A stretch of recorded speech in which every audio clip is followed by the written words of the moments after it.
Thank you very much for joining our first OMAIB Round 1 Funding Call webinar. And this webinar will launch our funding call officially.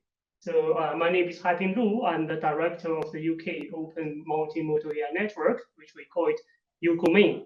This is a collaboration between University of Sheffield, University of Glasgow, and UCL. And this is funded by the EPSRC Network Plus Tomorrow's Engineering Research Challenges, or PDRAs, or TERCs. And the core team consists of 6 executive board members. I'm the director, and Nicola is the deputy director, who is in the room. And we have Natalia, who is the lead for industry and public engagement. And Peter Charlton is the lead for early career researchers. And Dezun Zhao is the lead for UKI and government engagement. And Yao Zhang is the lead for equality, diversity, and inclusion. And Ayush is our network coordinator. So most of the emails you receive will be from Ayush. And we also have our EPSRC portfolio manager, Ajinja, who will join us soon. And we are a community that has been growing for more than 2 years. So what you see on the top right is the workshop we had last year at Sheffield around this time. So the agenda, as we already shared with you, we will introduce to you the UKOMAIN project and the OMAIB initiative, and we will clarify our funding call scope, expectations, and timeline, and also share with you the process and the key criteria, and also mention some other related issues. And when we work on multimodal AI, actually, our understanding of multimodal AI has changed a lot over the time. So frequently, the FAQ, people ask me is, what is multimodal AI? And I have shown this figure last year in the last year's workshop. This is a report from MIT Technology Review Insights in 2023. It says the global multimodal AI market is expected to grow at 32.2% to 8.4 billion.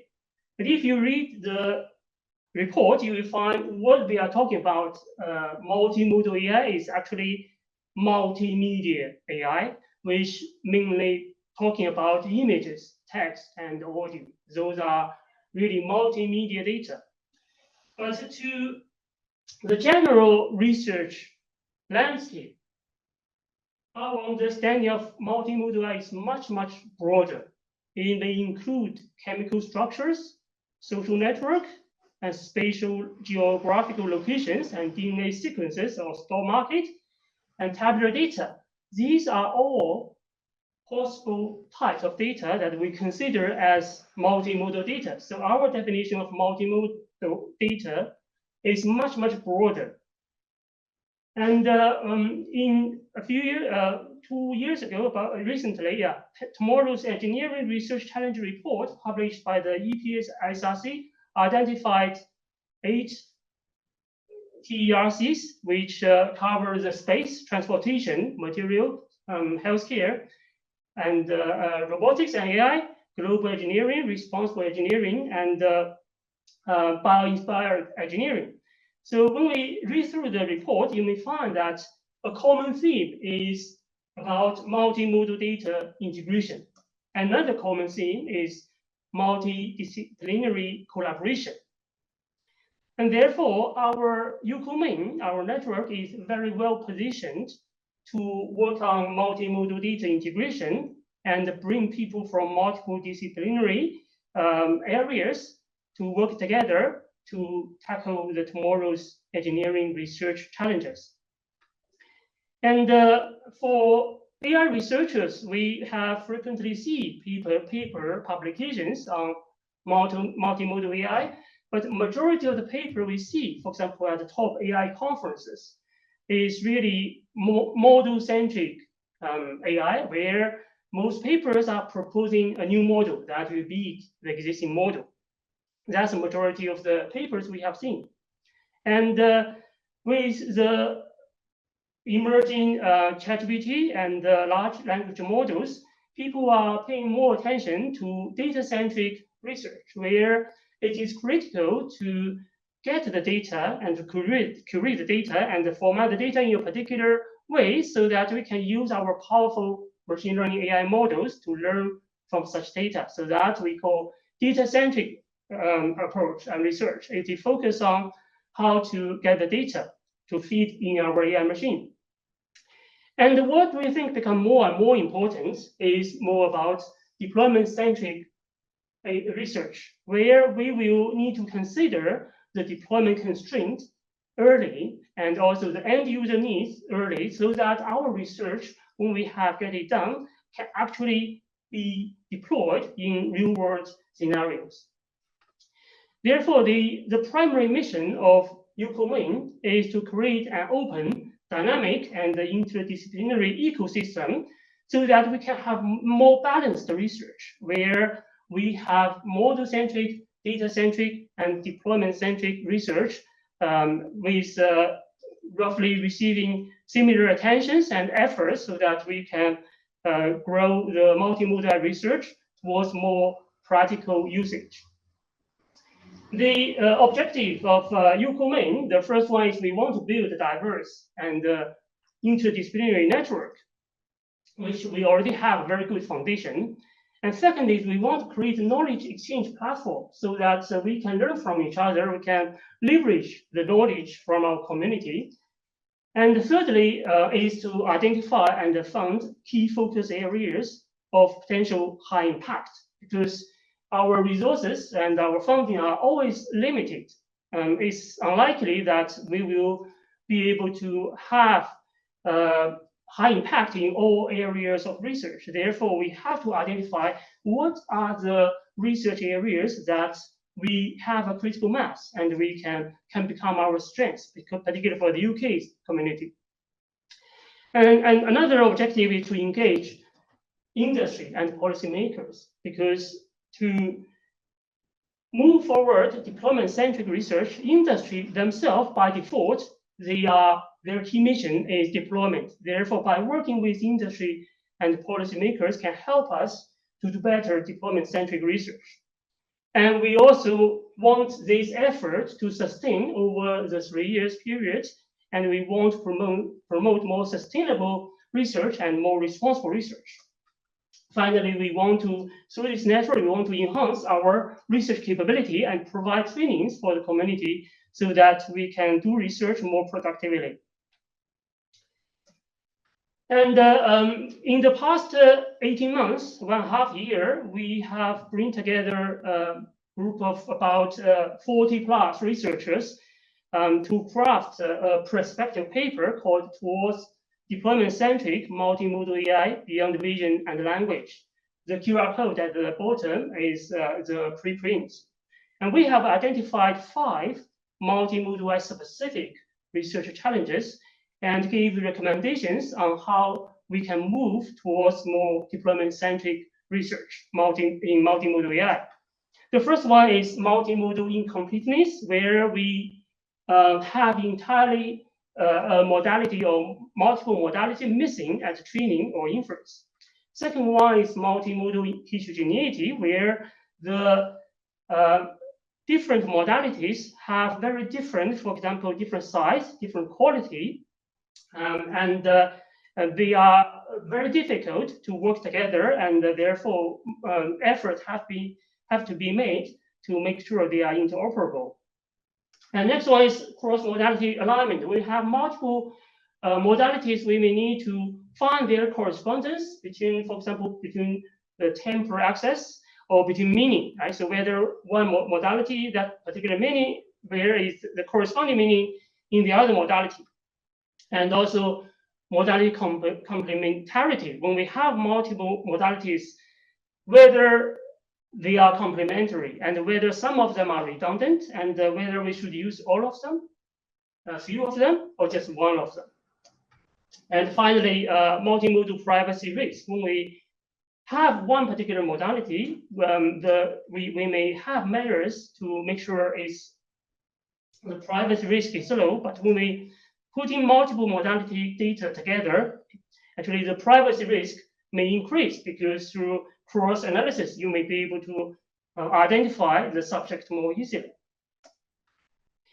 And as a network advocate for open research, our expected research outcomes are primarily in these three areas. The first one is we want to have more fair, which means findable, accessible, interoperable, and reusable open multimodal data, because data is often the barrier for AI researchers. And the second is we want to have more fair open source software so that we can use and reuse our software freely to apply to different problems. And the third critical outcome is that we want to build critical mass in a few key focus areas.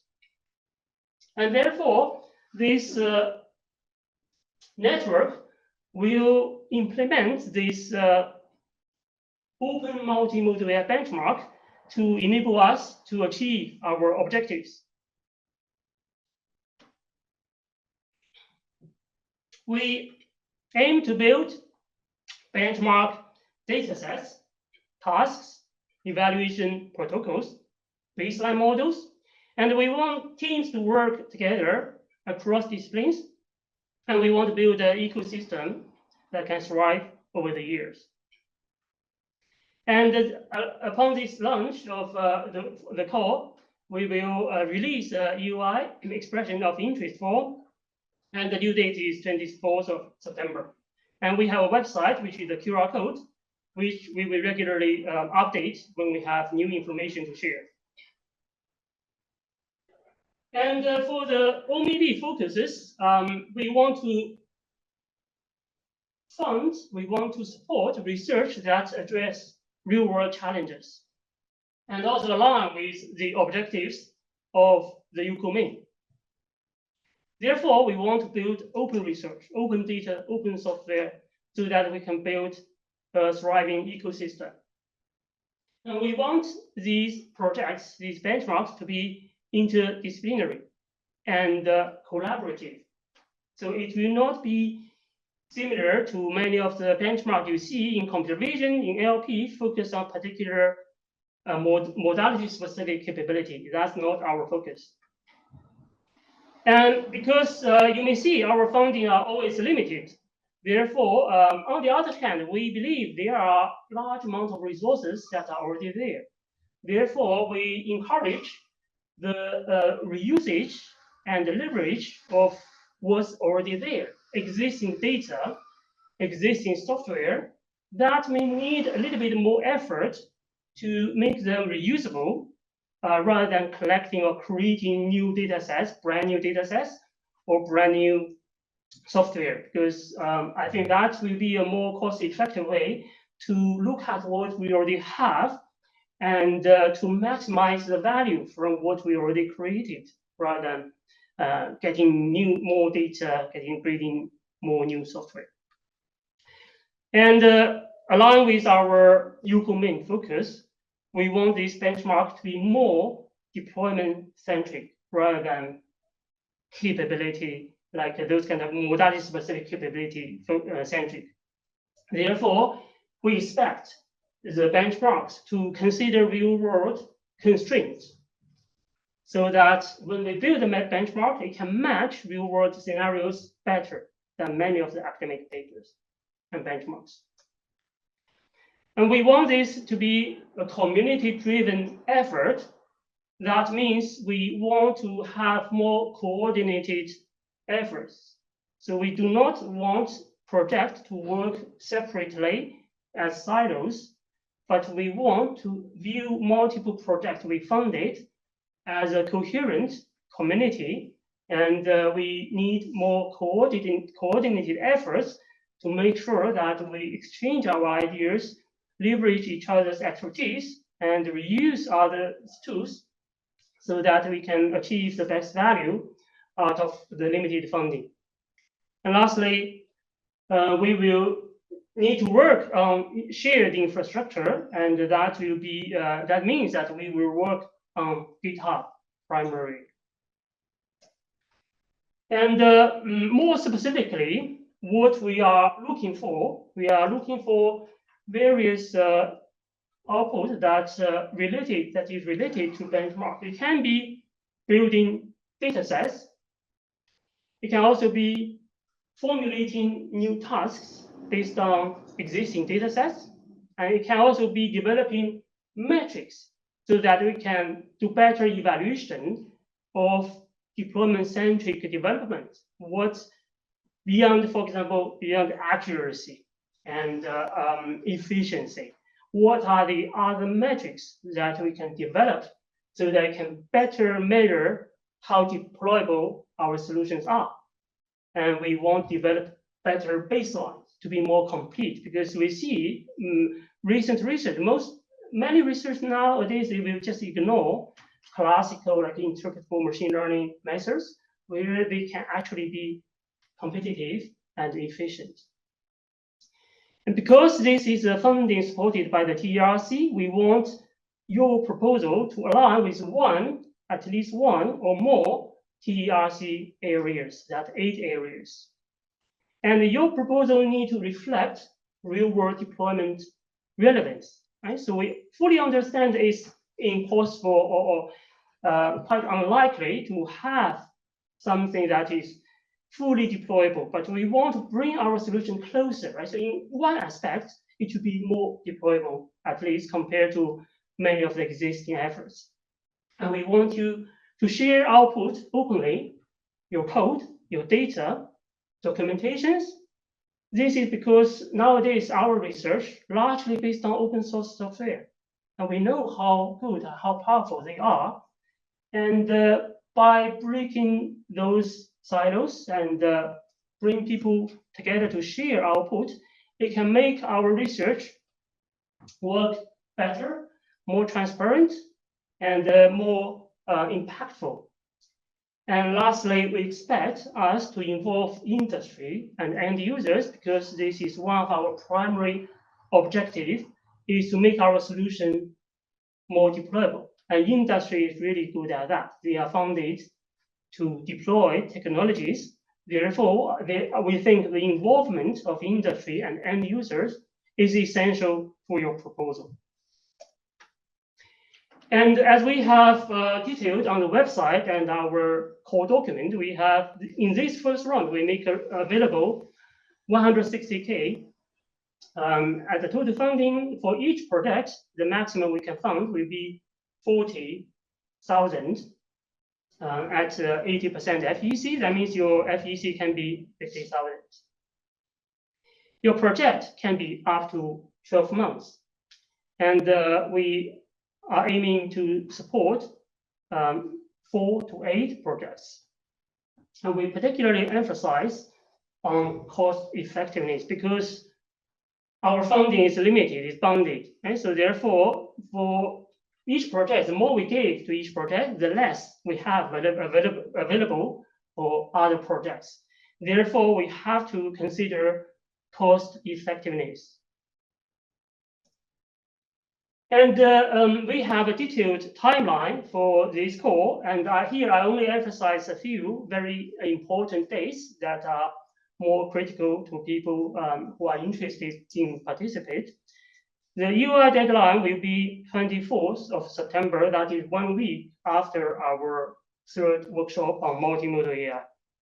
And then the full proposal deadline will be 17th of November, mid of November. We will notify you the UI results in about early October, 3rd of October. So you have about 1.5 months to develop your full proposal.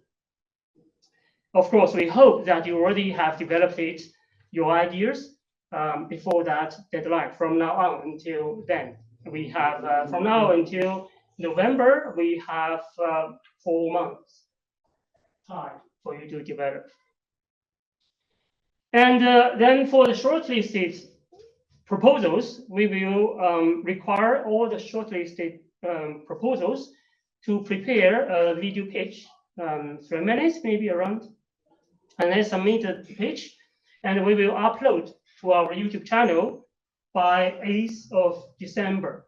And this will be shared through our LinkedIn with the broader community so that we can get feedbacks from the community.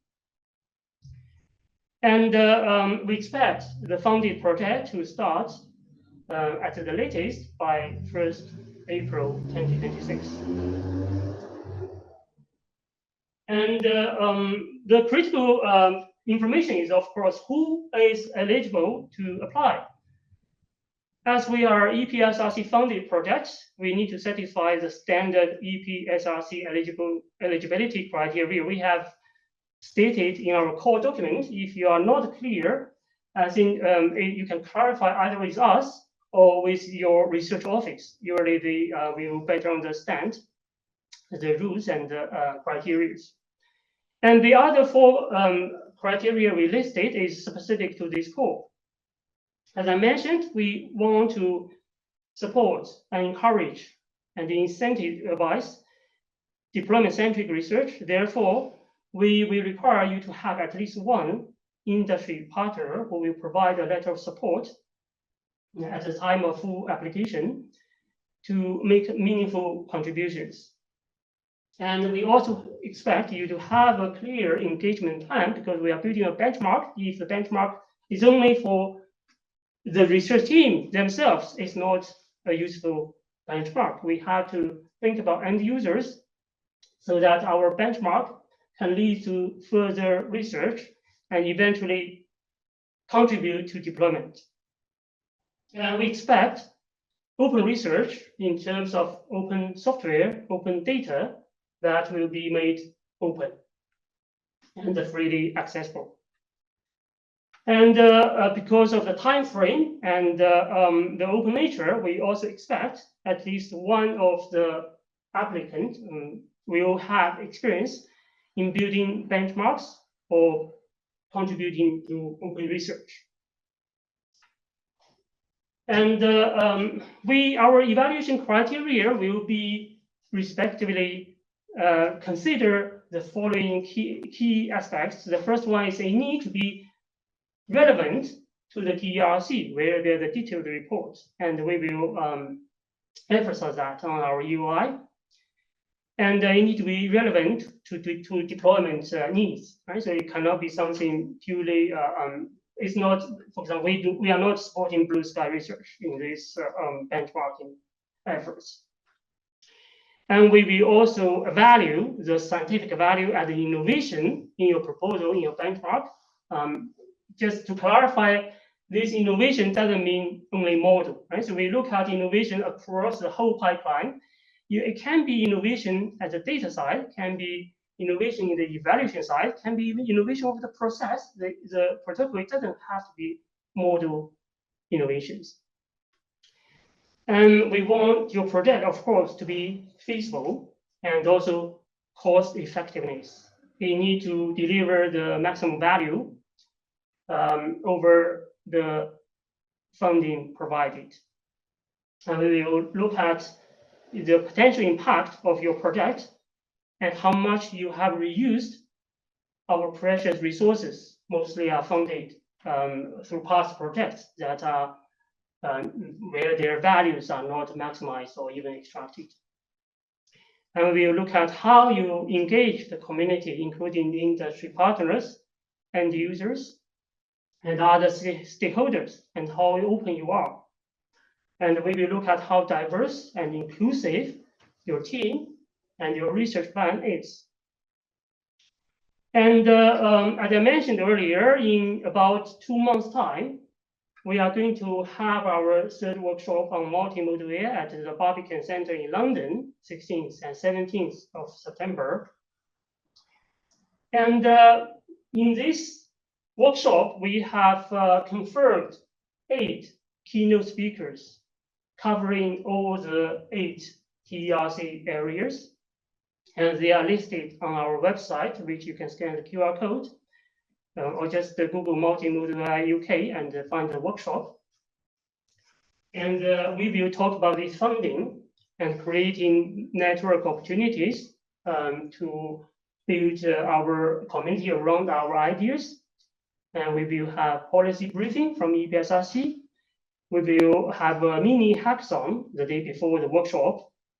We have multiple awards to award to the best pitches, talks, and posters. And most importantly, we encourage our members to submit abstract so that you can present and share your ideas as either a talk, a pitch, or a poster. It doesn't have to be published. We emphasize reuse. We welcome your idea that has not been submitted anywhere, or either it's a preprint or a presentation, a poster you have recently presented. You can just bring the poster, no need to modify, no need to add on like multimodal AI. That doesn't matter, right? So it can be a recent conference from your CPR, ACL, whatever conferences you can bring to the workshop with a minimum effort and waste to present your work and share your ideas with our community.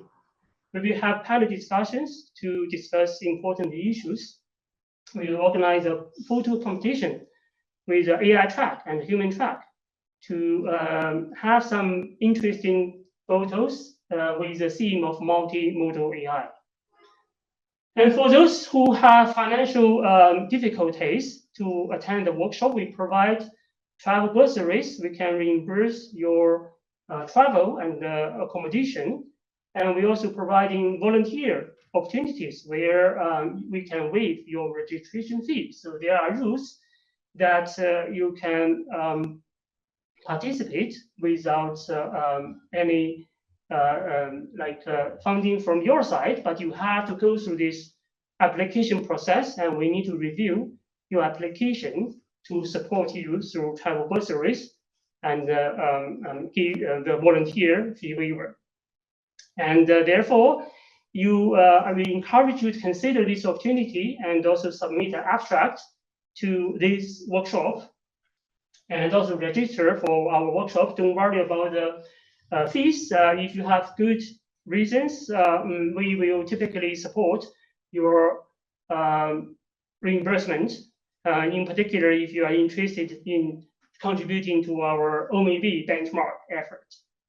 We are also calling for sponsors. This is aligned with our goal to sustain our workshop. Therefore, if you are from industry interested in sponsoring this workshop, or if you have good contact from industry or institutions who support our efforts, we will very welcome you to consider supporting our workshop, where we offer free registration and and booths for you to promote your research, your products, or your job opportunities at our event. And we also, as an open community, we also try to innovate ways to manage this core. Personally, I have been to many similar calls. We find one of the difficulty is very difficult to find collaborators outside of immediate network. Therefore, we have created these GitHub discussions. It's like a discussion board where we provide a platform that you can find collaborators. You can also ask questions. Of course, we have a Q&A session, but after this webinar, you can ask questions over there openly. We encourage open questions because this will encourage transparency, and also it benefits the whole community rather than replying to you privately, unless it's about something very personal and confidential. Of course, you can write to us. But if it's something generic about the core, about criteria, we encourage you to ask questions openly on our GitHub discussions so that everybody will be able to see and we can maintain our transparency. And it's also a place where you can share your ideas, your recent works. So we will go through that later briefly. And we have organized the discussion by categories, by this core, this round one core, and also a community. Currently, there's two categories under each with a pink thread. And because this is a TRC project, so we created labels starting with the tag TRC so that you can tag your talk. When you create a new discussion, you can tag your topic, whether it is about healthcare, or it's about materials, or it's about responsible AI, and tag your, so that will help us to find relevant topics and projects more easily. And through this forum, we want to provide matchmaking opportunities. And of course, later on at the workshop, we provide further in-person opportunities. And you can ask questions on the discussion board and share your ideas. We will go through this discussion board later on. And maybe I'll go through it now. Let's see. Yeah, it's over here. So this is a discussion board where it is fully open. That means you don't need an account to read this discussion board. But in order to, if you want to post, you do need an account, and also follow our community guidelines, right? So that there will be certain rules you need to follow.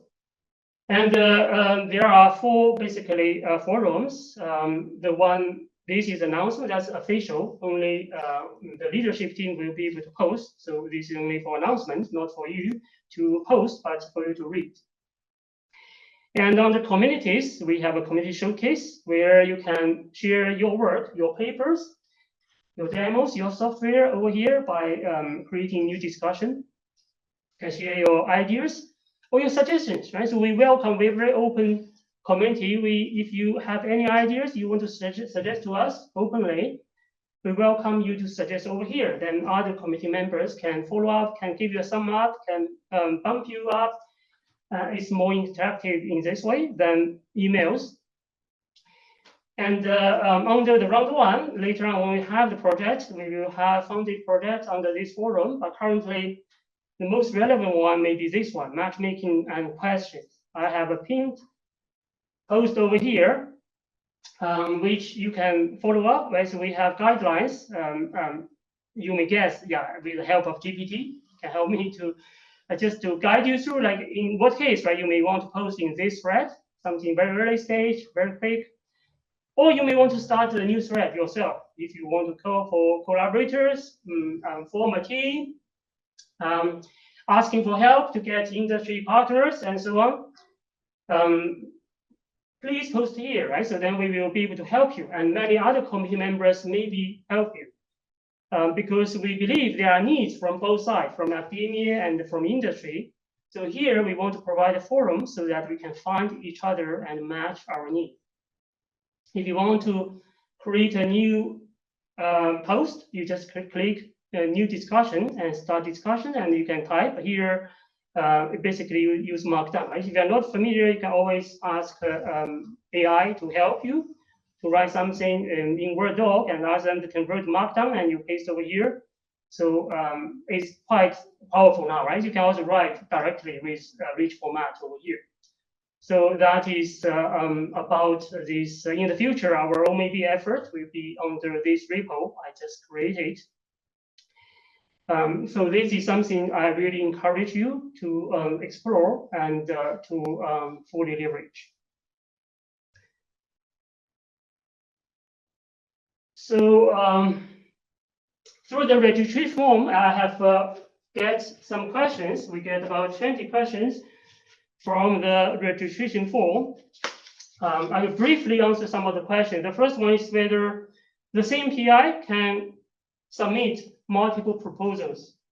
I know typically this is not allowed, but here we will not set a hard rule, right? So we focus on our criteria. If a PI is able to submit more than one very strong proposals, satisfy all the requirements and better than the other proposals, we will not just support one, but just because it's from the same PI. We more look at our objective, whether this is strong in those criteria and helping us to achieve objective. Therefore, yes, if you are confident you can put up more than one proposals, we welcome that. We welcome strong committee members who can put up strong proposals, more than one.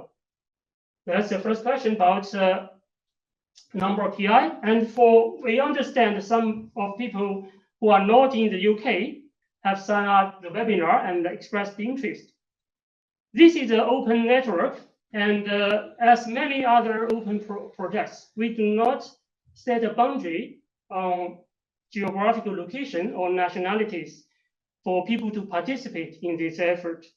Therefore, we welcome non-UK researchers to participate. The only difference is that receive funding is not possible if you are not in the UK and if you're not satisfying the eligibility criteria set by EPSRC. But this does not prevent you from participating. You can still contribute ideas, commit to open source projects, and work together to build datasets. That's very welcoming. And also one question asked about visiting researchers, right? Visiting researchers, it really depends on what kind of support you get from the university, right? So therefore, for visiting researchers, if your visiting duration covers the whole proposal project period duration for PI, right? So if you are non-PI, typically it's more flexible, right? Even if it's just an overlapping period, I think it can be possible. But the best person to talk to is to talk to your research officers in your school or department or institution. And another question about PhD students. We very welcome PhD students to participate, right? Like I said, for non-funded participation, there's no limit as long as you follow our general ethics and the code of conduct. That's not the issue. And if you want to receive some funding to support you, I think a feasible route will be more like work part-time rather than full-time, right? So I think you can work part-time to contribute to that, to receive some funding, of course, up to the PI. That is a feasible route, right? So you can choose basically two pathways. If you're not looking for salary, then it's totally free and up to the PI and up to the team. But if you want to receive some salary, then you can discuss with the PI whether you want a fully funded one, full-time or part-time. It really depends on the PI. But this is feasible.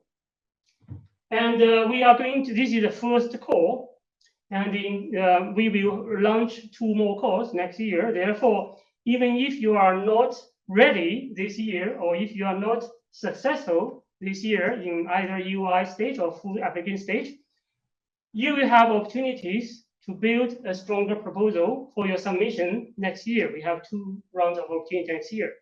And our forum also and our workshops also provide opportunities for you to strengthen your network, your proposal, and eventually your success.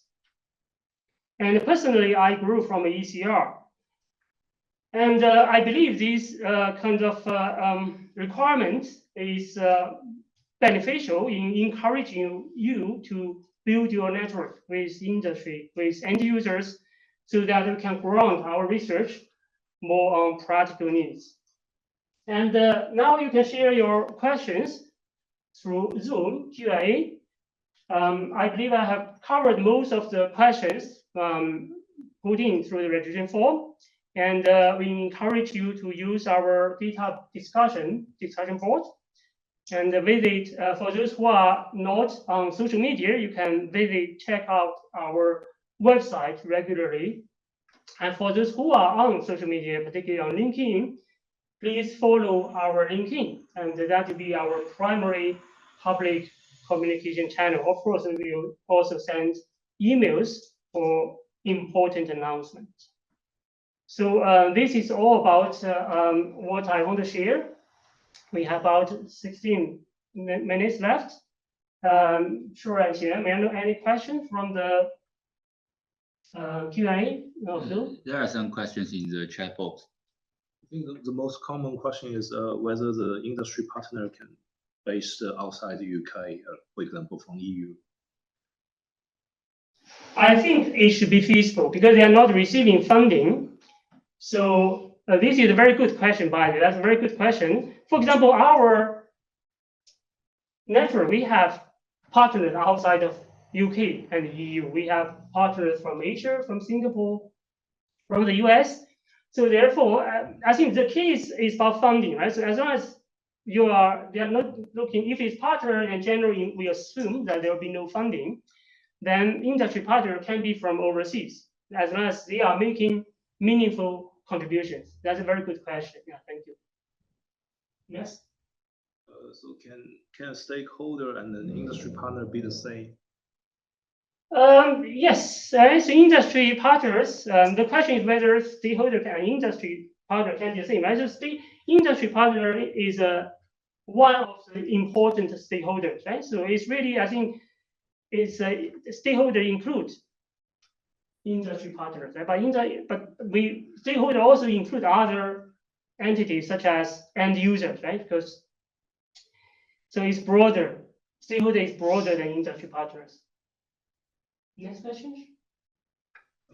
Would be great if expand the engagement with end users. Sorry, can you repeat? Would be great if you could expand engagement with end users.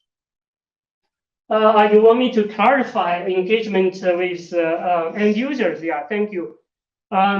This is really from the deployment-centric thinking. You think that if our technology will be successful, who will be the end users? Who will be affected by the technology the most? Who will be direct user of the technology? For example, healthcare, right? So healthcare, I think the direct end user can be patients.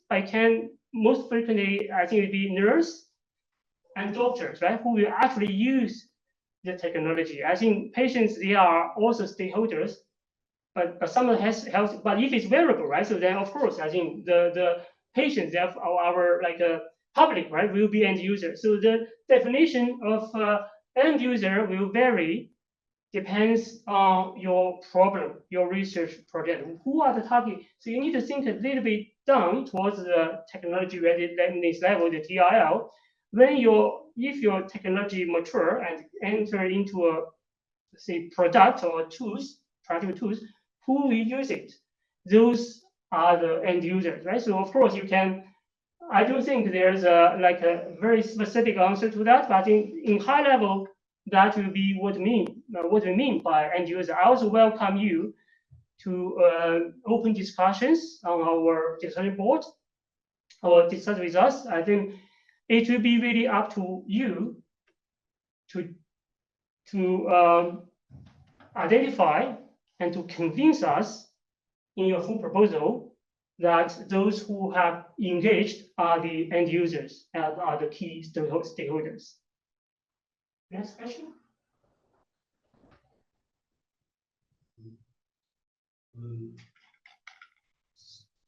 Another one. So when the final decision will be released, I think that's already. That is listed on the website, right? So I think it will be before Christmas, right? So it will be before Christmas. That date is on our website. It should be 20, around 20, right? So 19 December. Yeah, 19th of December, we will, it's a notification date for the final decision. Yeah, before Christmas this year. Yeah. Another question? There are some new questions. So do you expect industry partners or end users to deliver something as part of the project, deliverable or working package? What we want is we want them to make meaningful contributions. Therefore, it will be the proposer, the team, to define what will be meaningful input, right? For example, it cannot be just, okay, I support this, right? I think this is a good idea. We want something more meaningful, right? So it can be, for example, it can be in-kind support. They will spend time to work with you, for example, to design the experiments, to design the metrics, to identify what are the data sources. So these are all meaningful contributions that can be made by industry partners or end users. Right? For example, end users, they can also provide feedback. Right? So see, okay, this is not good. Even if you have it, we are not likely to use it. Or they say, oh, this is really what we want, right? So, but if you can make this, that, it will make even better, even more people will use it. As those are all meaningful input that will affect how your research will be carried out, and eventually the output of your research. So therefore, it will be up to you to define, to identify, and to convince the panel that they are making meaningful input. And that is one of our assessment criteria. Any other question? Could you please define or clarify community engagement? Some example would be helpful.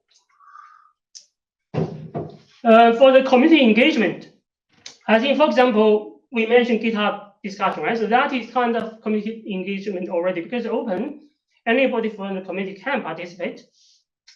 And we already have that element in our design, for example, the video page, right? So that is kind of engagement as well. And we also, later on, we have different, the EB, we have different roles. Therefore, for example, if you want to find industry, if you want to engage with industry or public, but you don't know how to do, our lead is there to help you, right? So, and if our lead is busy, then you come to the director and deputy director, right? So it's possible, for example, if you contact someone who is on leave and they will come back later, then we have a team over here, and we can help you to build the engagement. And we also have ECR support, government, UKI, and EDI. So you can, so there are two ways, right? So one is online and one is in person. Online is through, you can also, for example, if you want to organize something, online event, right? So we can help you to spread your news, right? You are organizing an online forum like this, right? So, okay, we have a great idea. We want to get the community feedback, right? So you schedule a meeting, Zoom meeting, Google Meet, Teams. Then you can email us, and I usually can help you. We can help you to broadcast our UKOMAIN channel, and you can engage with the community more broadly, right? So there are various ways. Of course, if it's in person, it will be a little bit more challenging, and it will cost money. And if you can find your funding, or if you can find some more economic way, for example, use university facilities, we can also help you to share the kind of in-person engagement opportunities. That or you can also make it hybrid. Right? So these are a few examples that I share with you that you may consider. And if you want more ideas, do post questions on the discussion board, and we can elaborate further. Any other question? Whether indirect costs such as overhead fundable.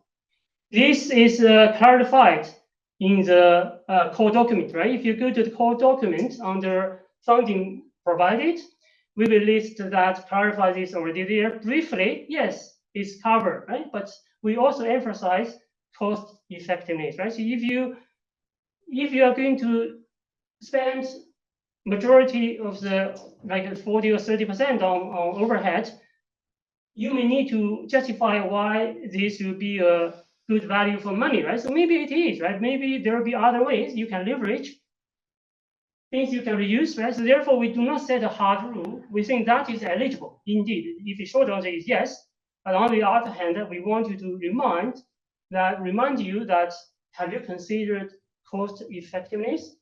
Is there a better way to use the funding to deliver more, or deliver research output faster, better, more economically? So that is one of the assessment criteria, right? So therefore, yes, it's eligible. But do consider the cost effectiveness when you put this in. Can PhD student or research assistants be PI? PhD student, I don't think so, right? Because the definition of you can go through our eligibility, and I think the primary, so if my explanation here is not clear, you reach out to your research office. Usually they will give you the final say, right? So if you are not eligible, they will not even allow you to submit, right? So although we have a form that may not go through them, but it's important, if you are not sure, to confirm with them. But I think PhD students will not be eligible because the definition is someone employed, right? So PhD students are not employed by the university. But PDRA, I think, is eligible under certain conditions. For example, if I remember correctly, is that your contract need to last beyond the project duration. Right? So that's also you need to get consent from your line manager, right? Your PI, right? So your line manager has to agree to support you to be a PI, give you a PI equivalent support to the university, and then you are eligible. And this is one of the few small project opportunity that PDRA can be PI. Because for bigger project, usually it's not. Right? You can only be a co-I or research co-I. But for this kind of small projects, it's possible for PDRAs, right, that we stated in the web page and also our documents.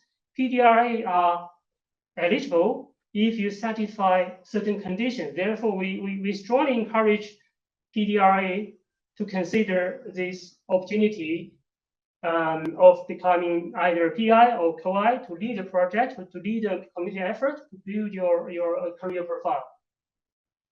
We've got about 4 minutes left, right? Maybe 3 more minutes for questions. A short one, like, are all the evaluation criteria equally weighted?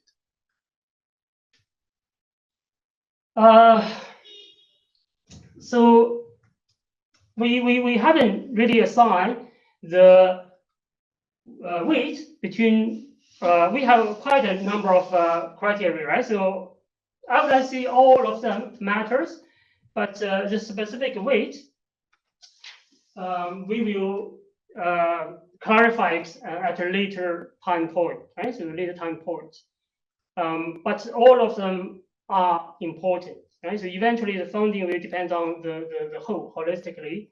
And every proposal will have some strengths and some weaknesses, right? So you can assume that they are equally important at the moment. Yeah, without if we did not clarify further, we'll consider all of them. The more I view it more as an integral part, right? So basically, without any of them, it wouldn't be a great proposal. So if it's a great proposal, it will score strongly in all the criteria. Next question. This is a bit long. Would the core accept a proposal that is biologically inspired, focused on developing multimodal algorithm based on biological principles, but without immediate plans for implementation in a practical AI device? Well, I will expect the applicants to explain and to convince us that your proposal meet these criteria, right? So we do consider the timeline of the impact. If your impact is more immediate, then we will want to support it more. If your impact is much more long-term, then it will be more unlikely that we want to support if given all the other criteria the same, right? So if two proposals were equally, one can create impact in 1 year, another will create impact in 10 years, then I think we will support the one which can create impact in 1 year. Next question: could the PI from other UK university, other university other than Sheffield or Glasgow?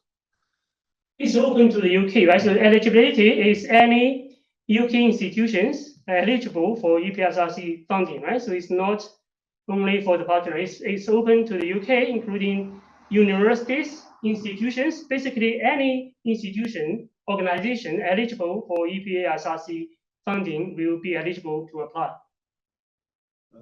Last one: would the funding cover salary of staff involved? What the funding will cover is listed in the core document, right? So we do cover directly incurred staff costs, but as we clarify, we will not cover directly allocated. That is, if someone is already employed, right? So who is already having a salary, then we would not, for this kind of small grant, right, small funding, usually we don't support that. because the funding can be used for other better purposes, and because the stuff itself is already salaried. So we don't see that as necessary to costing that funding, and that's quite common across these kind of small grants. Any other question? No, thank you everybody, and now it's 3 p.m. sharp, and I would like to thank you very much for joining us for this webinar. Like I said, if you have any further questions, those are the ways that you can engage with us through the discussion board, and we will have our announcement. Any update will be here, and we will shortly release the UI form that you can start looking at. And if you have any question, if it's nothing very confidential, private, we encourage you to ask your question over here. And we also encourage you to look at our other opportunities, like the workshop. We're also going to EMBC next week, so if you are there, we can talk. And thank you very much for joining us. And we hope to see you on the GitHub discussion board or in person in London or somewhere else. Thank you very much. Let's keep in touch and grow this community together. Thank you.